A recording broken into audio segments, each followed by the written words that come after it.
We got a lot to cover, so let's get started because tonight we're going to Georgia, where the former president has entered officially a not guilty plea in the case accusing him of racketeering over efforts to overturn the 2020 election. Donald Trump's attorneys have requested to sever his case from the co-defendants who have demanded a speedy trial. That's right. He doesn't want a speedy trial. But the lead investigator for the January 6th committee says more time might not help Trump in this case.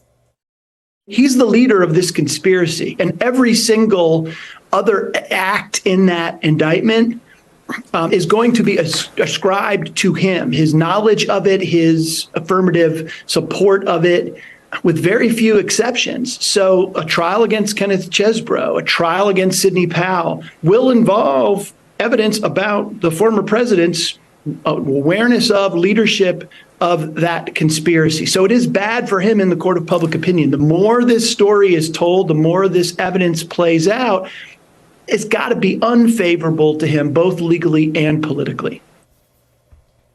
We also found out earlier today that all court proceedings in the Georgia case, get ready, will be televised and live streamed.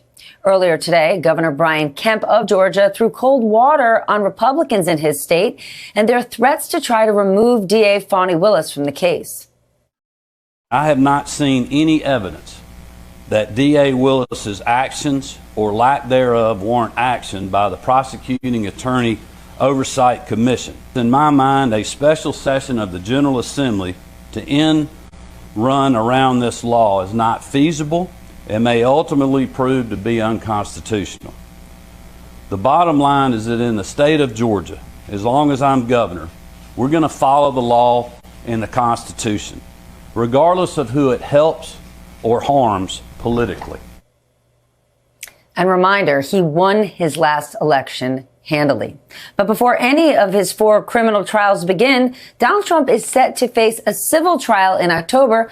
That, of course, was brought by the New York Attorney General, Tish James. And while Trump has argued that the entire case should be dismissed, AG James says that the financial fraud was so pervasive that the judge should rule without a trial. Meanwhile, a deposition in that case has been released, and some of it is getting a whole lot of attention. I want to stress that this is a direct quote from Donald Trump's deposition. Quote, "I think you would have a nuclear holocaust if I didn't deal with North Korea. I think you would have a nuclear war if I weren't elected. And I think you might have a nuclear war now if you want to know the truth."